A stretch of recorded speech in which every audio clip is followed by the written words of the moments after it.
क्या आप जानते हैं पेंगुइन्स अंटार्कटिका के सबसे मशहूर और ज्यादा तादाद में पाए जाने वाले जानवर हैं, जो ठंडे पानी में तेजी से तैरते हैं और फिसलने वाली बर्फ पर स्केटिंग करके मजे करते हैं।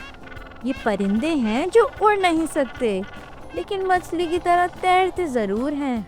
ऑर्का यानी किलर व्हेल समंदर के सबसे क्लेवर हंटर्स में से हैं।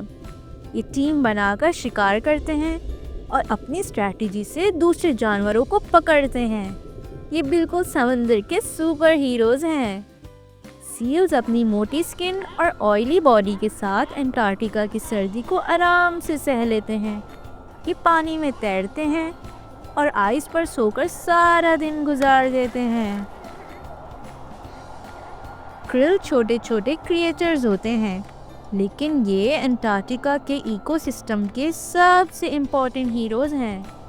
ये व्हेल्स, पेंगुइन्स और बहुत सी मछलियों का खास खाना है। इनके बिना तो ये सब भूखे ही रह जाएं।